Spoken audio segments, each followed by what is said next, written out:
በ4 ሚሊዮን 800 ሺህ ብር ሙሉ ክፍያ የአፍሪካ ህብረት ጀርባ ቡልጋሪያ ላይ ባለ 1 መኝታ አፓርትመንት እየሸጥን ነው። ሰላም ቴምር ፕሮፐርቲዎች ነን።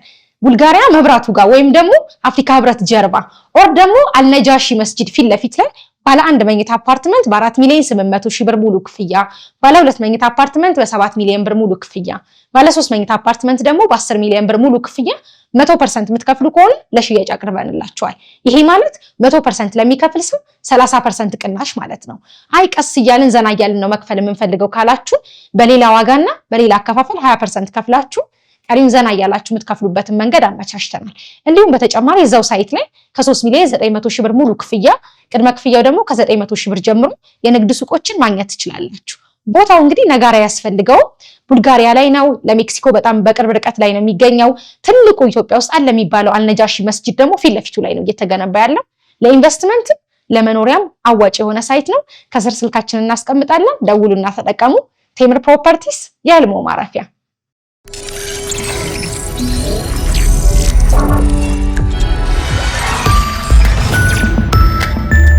ይህ አዋዜ ሰበር ነው።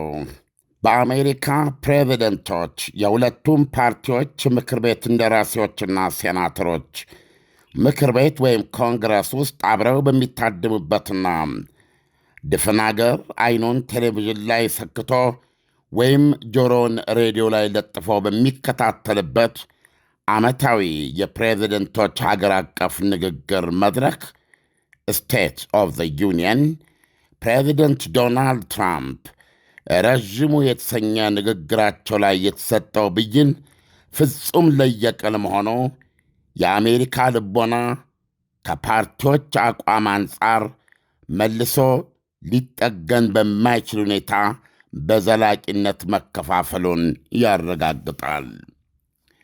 ዲሞክራት እንደራሴዎች በዕለቱ ጆሯቸውን ያጥለቀለቀውን ሪፖርት ያቀረቡትን ዶናልድ ትራምፕን በአንድ ቃል በጋራ ነው የገለጿቸው፣ ውሸታም። ሪፐብሊካኖች ደግሞ በፕሬዝደንቱ እውነታ ተጥለቅልቀው አሜሪካ በዚህ መጠን ታላቅ ሆና አታውቅም ሲሉ አወድሰዋቸዋል። 2 ሰዓት ገደማ የዘለቀው የፕሬዝደንቱ ማራቶን ንግግር ካነሳቸው ጭብጦች መካከል ታሪፍ፣ የድንበር ደህንነት፣ ወታደራዊ ምልመላና የኤነርጂ ምርት የሚሉት በአንኳርነት ይገኙበታል። ትራምፕ በድል አድራጊነት መንፈስ ፍርጥምና ስግጥጥ ብለው እንዳወጁት የአሜሪካ ኢኮኖሚ ጎምርቷል፣ ኑሮ ውድነት ተደቁሷል፣ ወርቃማ ዘመን ተበስሯል። ምን ያረጋል፣ እነዚህ ቀውሶች ያሏቸው ዲሞክራቶች ግን አሁንም ይሄን አላመኑም የሚል ነበር። ዲሞክራቶች የፕሬዝደንቱን የፍስሐ ዘመን ንጋት ቡራኬ እንዳበቃ ፈጥነው የሄዱት አስተያየታቸውን ወይም ግምገማቸውን ሊቀበሉና ሊያሰራጩ ወደ አቆበቆቡ ሚዲያዎችና እንደዚሁም የራሳቸውን ኤክስ ገጽ ከፍተው ማኅበራዊ ሚዲያቸው ላይ ነበረ። ዶናልድ ትራምፕ ኢኮኖሚው አስገራሚና ሁሉም ነገር ለዜጋው አቅም የሚቻል መሆኑን ነገሩን አሉ።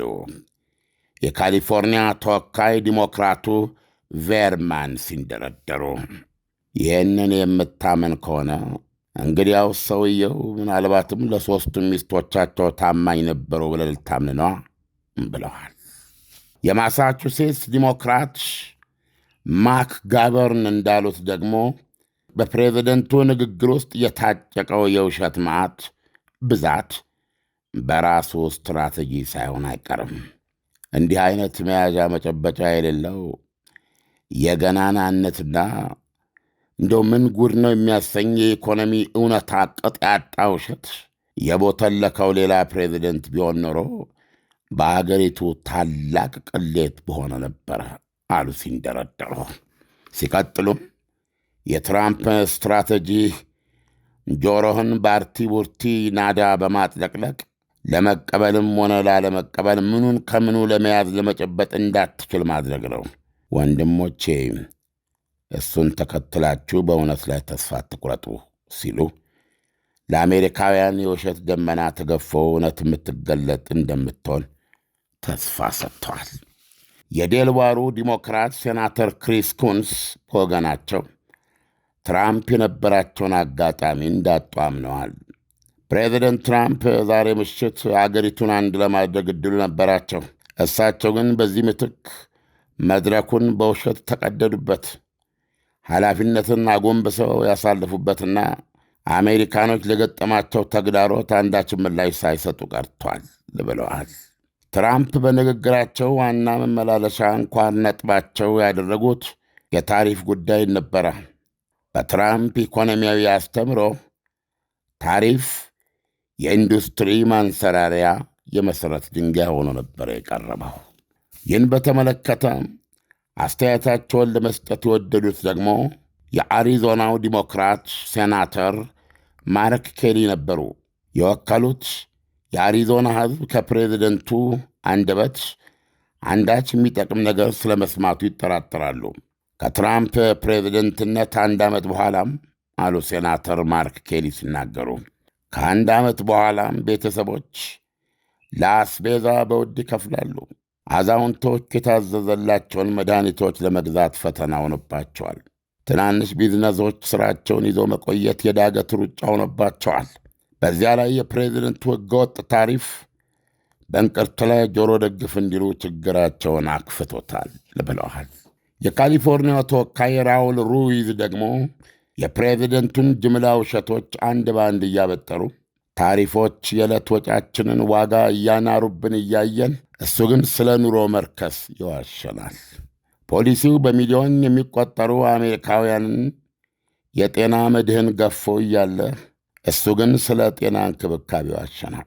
ማኅበራዊ ደህንነትና የሕክምና ዋስትና መዋቅርን ብትንትኑን ለማውጣት የሚችለውን ሁሉ እያደረገ ጡረተኞችን ስለ መንከባከብ ይዋሸናል ብለዋል። ሲያክሉም ትራምፕ የኖቤል ሰላም ሽልማትን ለማግኘት በፍላጎት ይቃትታል። ይልቁንስ በዚህ ሁሉ ውሸት ልምዳቸው ልቦለድ መጽሐፍ ቢጽፉ በሱ ምክንያት የኖቤል ሰላም ሽልማት ሊያገኙ ይችላሉ ብለዋል። የጆርጂያው ዲሞክራት ሴናተር ራፋኤል ዎርኖክ ደግሞ የነ ትራምፕ መኩሪያ ክንውኖች ከሠራተኛው ቤተሰብ ምግብ ነጥቀው ለእነሱ ለጋሾች ግብር መቀነስ ነው ብለዋል። የትራምፕ ንግግር ከመጀመሩ በፊት አይግሪን የተባሉ አዛውንት እንደራሴ ጥቁር ሕዝብ ጦጣዎች አይደሉም የሚል የተጻፈበት ወረቀት ከፍ አድርገው በማቅረብ ፕሬዚደንቱ ኦባማዎችን በማኅበራዊ ድረገጻቸው የዘለፉ መሆናቸውን አስታውሰዋቸዋል። እንደራሴው መፈክራቸው ተቀዳዶ እየተገፉ ከአዳራሹ ለቀዋል።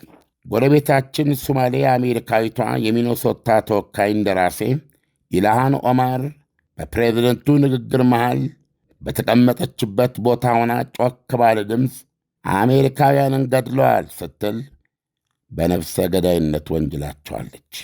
የሚቺጋኗ ተወካይ ወይዘሮ ራሺዳ ጥላይብም እንዲሁ ጮክ ብለው የለጋና ቀንበጥ ልጃገረዶችን አበባ የቀጠፈውን ዋልጌው ቢሊዮነር ኢፒስቴን ዶሴዎች ለሕዝብ ይለቀቁ ስትል ጥሪዋን አሰምታለች። ፕሬዚደንቱ ገና ያልተገለጠባቸው ጉድ አለ ተብሎ ይታመናል። ከኢፒስቴን ጋር በተያያዘ ትራምፕ የያዙት የረዘዙት ሁሉ በዲሞክራቶች ዘንድ የጭ ወደዚያ ቢባልም በሪፐብሊካን አጋሮቻቸው በኩል ደግሞ በአድናቆት ባህር ተጥለቅልቀዋል። ትራምፕ የድንበር ደህንነት አረጋግጫለሁ፣ ወንጀልን ቀንሻለሁ፣ ክብረ ወሰን የሆነ ቁጥር ያስመዘገበ የሰራዊት ምልመላ አካሂጃለሁ፣ የኢኮኖሚዋን ሰራርቶ ጎምርቷል ያሉትን በሙሉ እንዴታ ሲሉ በሙሉ ድጋፍ ከእግራቸው በመነሳት አዳራሹን ባናወጠ ጭብጨባ ሪፐብሊካኖች ተቀብለዋቸዋል። የፍሎሪዳው ሪፐብሊካን ተወካይ ባይሮን ዶናልድስ በኤክስ ገጻቸው ሲጽፉ በ1 ዓመት ጊዜ ውስጥ ብቻ ከዚህ በፊት ማንም ያላደረገውንም መርታ እውን አድርገናል። ኢኮኖሚ የጎመራ ነው። ኑሮ ውድነት ተደቁሷል። ድንበር ተከብሯል። ወንጀል ወርዷል። ሰላም በጥንካሬ ጸንቷል። የአሜሪካ ወርቃማው ዘመን ውስጥ ነን ብለዋል። የኦክላሆማው ሪፐብሊክ ሴናተር ማርክ ዋይን በበኩላቸው ዶናልድ ትራምፕ የአሜሪካ ትቅደም ተዋጊና ፍርሃት የለሽ አገር ወዳድ ናቸው ሲሉ አወድሰዋቸዋል። የዊስኮንሲኑ ሪፐብሊካን እንደራሴ ቶኒ ዌልድ በበኩላቸው ታላቋ አገራችን እንደገና የኢንዱስትሪ መናኸሪያ የምናደርግበትና የማምረቻ መሠረታችንን ሞተር የምናቀጣጥልበት ጊዜ ነው ብለዋል።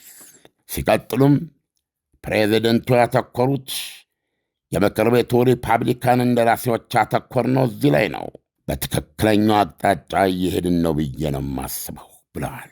ዳሶን ስሚዝ የተሰኙ ሪፐብሊካን እንደራሴም እንደዚሁ በሕይወቴ የታደምኩበት ጠንካራ ስቴት ኦፍ ዘ ዩኒየን ካለ ይሄ ነው። የትራምፕ ራዕይ ሀገር ወዳድነትን ያጎለብታል፣ የአሜሪካ ዜጎችን ይጠብቃል፣ እንደዚህ ሁሉ ሌላ ዓመት ታሪካዊ ውጤቶችን ያጎናጽፈናል ብለዋል። ይሁንና ዲሞክራቷ የአሪዞና ተወካይ አዶሊት ግሪጃልቫ ሁሉን ነገር አጠቃለዋል። 2 ሰዓት የፈጀው የፕሬዝደንቱ ዛዛቴ ሙሉ በሙሉ ከእውነታ ጋር የተፋታ ነበረ። ሥልጣን ከያዙ ዓመት በኋላም አሜሪካ የባሰ የደህንነት ስጋት፣ የበለጠ መከፋፈልና የከፋ ኑሮ ውድነት ብቻ ነው የተረፋት ሲሉ የትራምፕን ዓመታዊ ፍሬ በዜሮ አባስተዋል። ኢሳያስ እንግዲህ ዶናልድ ትራምፕ አሜሪካ ውስጥ በአሜሪካ ሕዝብ ዘንድ ምን ያህል ምንድነው ሀራምባና ቆቦ የሆነ አመለካከት እንደፈጠሩ የሚያሳይ ነው እና በሁለቱም ፓርቲዎች በኩል የተሰጠው ነገር አንድም ቦታ ላይ የተገናኙበት የተቀራረቡበት ነጥብ አለመኖሩ የአሜሪካ መከፋፈል ምን ያህል የጠለቀ እንደሆነ ያሳያል። ዓለም እንደዚህ አይነት ሪፖርት እንደ አሜሪካ ላሉ ሀገራት ያገለግላል ወይ? አሜሪካ በጣም ትልቅ ሀገር ናት። እንደገና ደግሞ እጅግ በጣም በርካታ ባለሙያዎች ያሉባት ሀገር ናት። እንደዚህ አይነት ተጨባጭ ያልሆኑ መረጃዎችን ማቅረብ ውሎ አድሮ ከተጠያቂነት ነፃ ያደርጋል ወይ? ልክ አሁን እንደዚህ ፍጥጥ ካለ ትችት ነፃ ያደርጋል ወይ? በ4 ሚሊዮን 800 ሺህ ብር ሙሉ ክፍያ የአፍሪካ ህብረት ጀርባ ቡልጋሪያ ላይ ባለ 1 መኝታ አፓርትመንት እየሸጥን ነው። ሰላም ቴምር ፕሮፐርቲዎች ነን። ቡልጋሪያ መብራቱ ጋር ወይም ደግሞ አፍሪካ ህብረት ጀርባ ኦር ደግሞ አልነጃሺ መስጂድ ፊት ለፊት ላይ ባለ 1 መኝታ አፓርትመንት በ4 ሚሊዮን 800 ሺህ ብር ሙሉ ክፍያ፣ ባለ 2 መኝታ አፓርትመንት በ7 ሚሊዮን ብር ሙሉ ክፍያ፣ ባለ 3 መኝታ አፓርትመንት ደግሞ በ10 ሚሊዮን ብር ሙሉ ክፍያ 100% የምትከፍሉ ከሆነ ለሽያጭ አቅርበንላችኋል። ይሄ ማለት 100% ለሚከፍል ሰው 30% ቅናሽ ማለት ነው። አይ ቀስ እያልን ዘና እያልን ነው መክፈል የምንፈልገው ካላችሁ በሌላ ዋጋና በሌላ አከፋፈል 20% ከፍላችሁ ቀሪውን ዘና እያላችሁ የምትከፍሉበትን መንገድ አመቻችተናል። እንዲሁም በተጨማሪ እዛው ሳይት ላይ ከ3 ሚሊዮን 900 ሺህ ብር ሙሉ ክፍያ፣ ቅድመ ክፍያው ደግሞ ከ900 ሺህ ብር ጀምሮ የንግድ ሱቆችን ማግኘት ትችላላችሁ። ቦታው እንግዲህ ነጋራ ያስፈልገው ቡልጋሪያ ላይ ነው። ለሜክሲኮ በጣም በቅርብ ርቀት ላይ ነው የሚገኘው።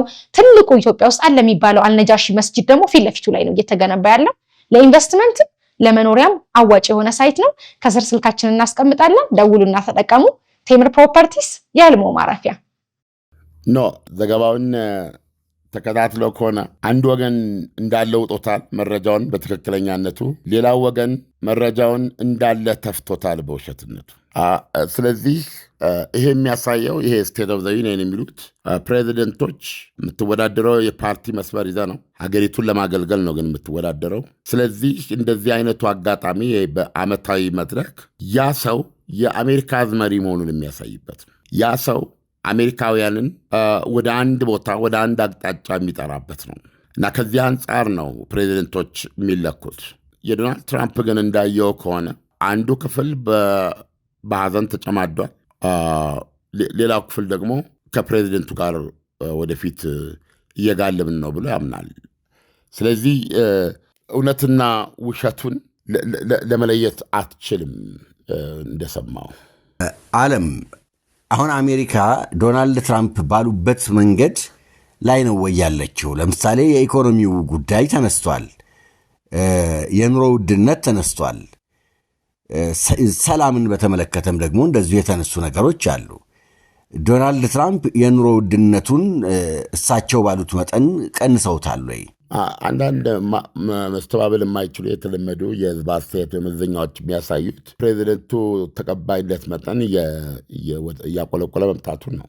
አሁን በቅርብ የተደረገ የህዝብ አስተያየት መመዘኛ ያን ጊዜ በመጀመሪያ የስልጣን ዘመናቸው ጃንዋሪ 6 የእሳቸው ደጋፊዎች የምርጫ ውጤት በምክር ቤቱ ደራሲዎች ዘንድ እንዳይጸድቅ ወይም እንዲቀለበስ ያደርጋል ብለው ያመኑትን የጥቃት ሙከራ አመፃ ያካሄዱበት ወቅት ላይ ያከባድ ነገር ነው።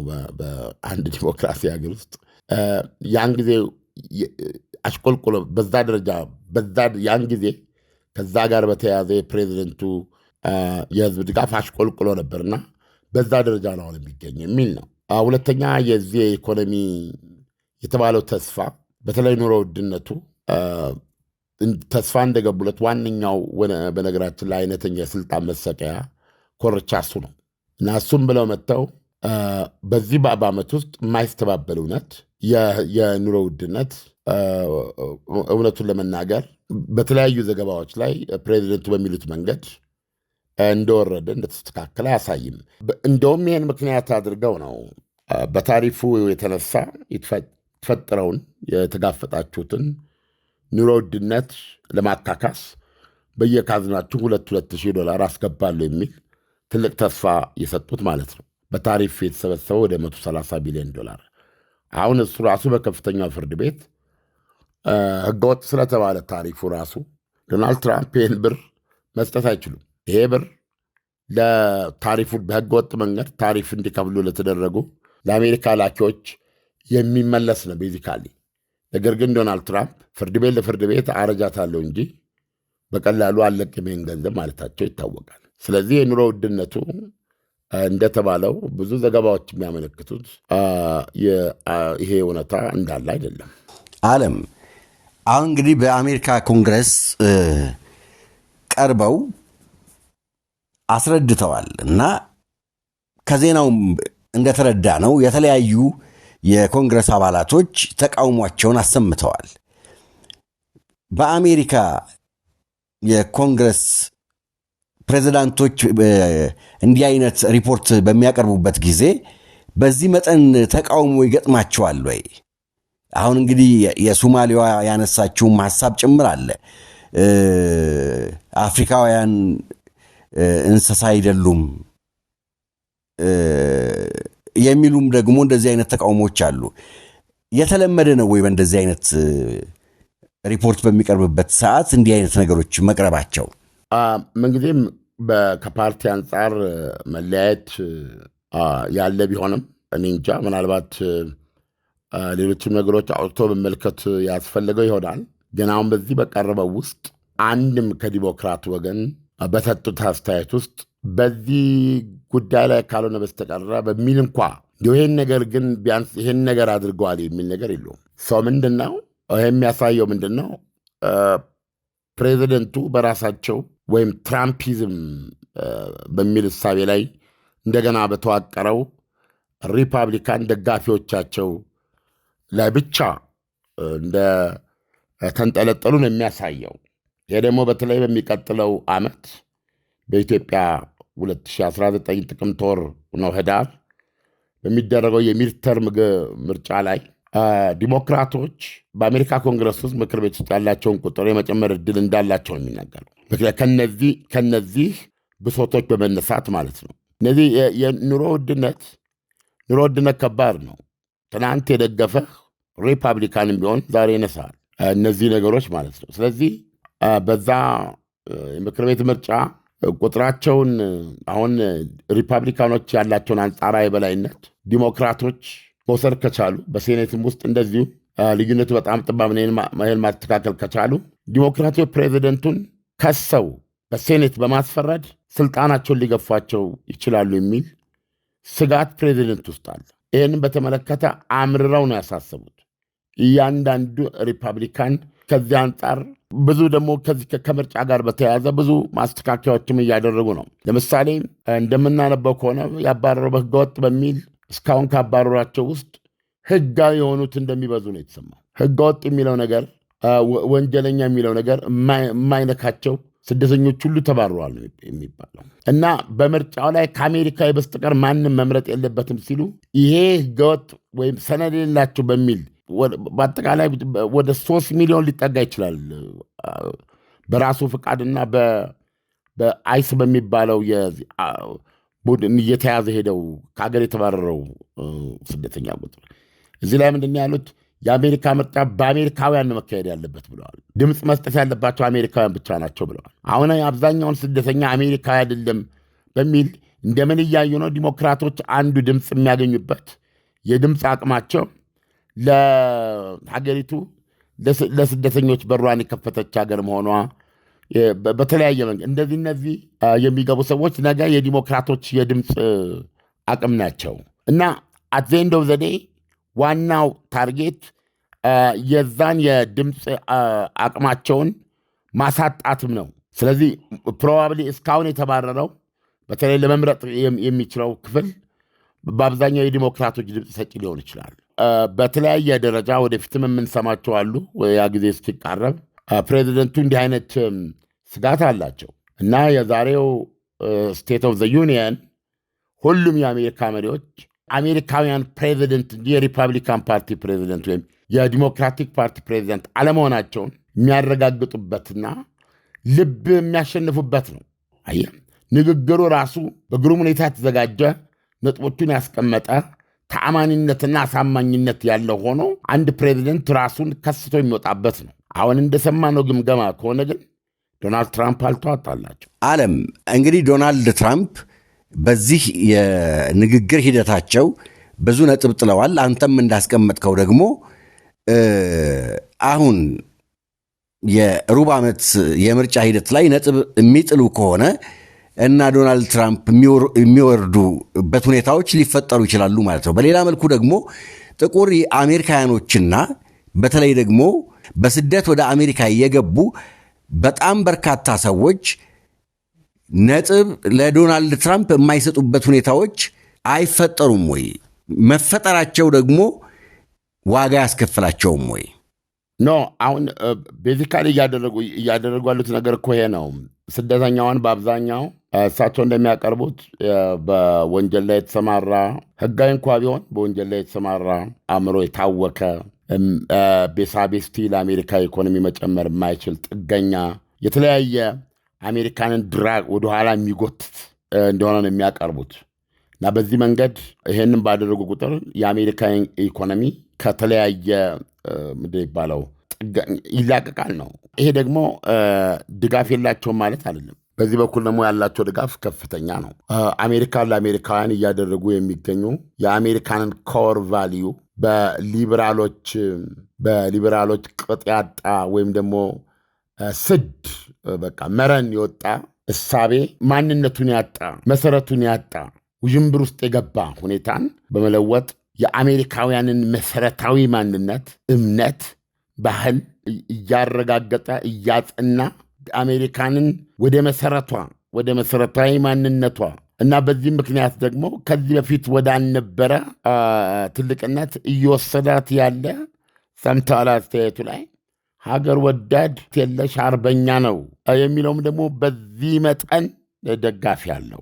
ምንድን ነው ሊያሳይ የሚችለው? ፕሬዚደንቱን ተቃዋሚዎቻቸው ዲሞክራቶች ስላረከሷቸው፣ ፕሬዚደንቱን ደጋፊዎቻቸው አጋሮቻቸው ሪፐብሊካን ስላነገሷቸው አይደለም። እውነታው በአሜሪካ ማህበረሰብ ውስጥ ምን ያህሉ በስራቸው ይረካል፣ ምን ያህሉ በስራቸው ተጎድቷል። ነገ በማንኛውም ሂደት ላይ ወሳኙ እሱ ነው እና ከዚህ አንጻር ስናይ እስካሁን ባለ ሁኔታ በምክር ቤትም በሴኔትም የበላይነት የጨበጠው ፓርቲያቸው ነው። እስካሁን ድረስ ባለው ሁኔታ መገምገም የሚቻለው በበላይነት እንዳሉ ነው። እንዳልኩ በሚቀጥለው ዓመት ህዳር ወር ከሚደረገው የግማሽ ዘመን ምርጫ በኋላ አሜሪካ ምክር ቤትና ሴኔት ወንበሮች ለውጥን ግንዛቤ ውስጥ በመውሰድ አንድ ነገር በተጨባጭ መናገር ይቻላል። ያ ምንድን ነው? ፕሬዚደንቱ እያደር ተቀባይነታቸው እየቀነሰ ትናንት የደገፏቸውን እያጡ በምትኩ ደግሞ በቀጣዩ ምርጫ ላይ ሪፐብሊካኖች እንደ ሪፐብሊካን ድጋሚ አሸናፊ ሆነው የመምጣት እድላቸውን እያጡ የመጡበት ወይም ፕሬዚደንቱ ቢያንስ አሁን ያለውን በኮንግረስን በሴኔትም በማንኛውም ሁኔታ ማስጠበቅ ከቻሉ ደግሞ አሜሪካ የፕሬዚደንቱ ትሩፋት ተጠቃሚ መሆኗን የሚያረጋግጥ ነው የሚሆነው። ሰማነው ግን ያው የፓርቲ አስተያየት ስለሆነ ባየነው መሰረት አሜሪካ ከፓርቲ አቋም አንጻር ከቶም ሊቀራረብ የማይችል የልብ መሰንጠቅ እንዳለባት ግን ያሳየ ነው። ዓለም ለትንታኔው ከወዲሁ አመሰግናለሁ። መልካም አዳር ይሁንልህ። መልካም አዳር። ምርትና አገልግሎቷን በአዋዜ ላይ ያስተዋውቁ። ለጥራች እንታመናለን። በስልክ ቁጥሮቻችን ይደውሉልን። አዋዜ ዓለምነህ ዋሴ ዜና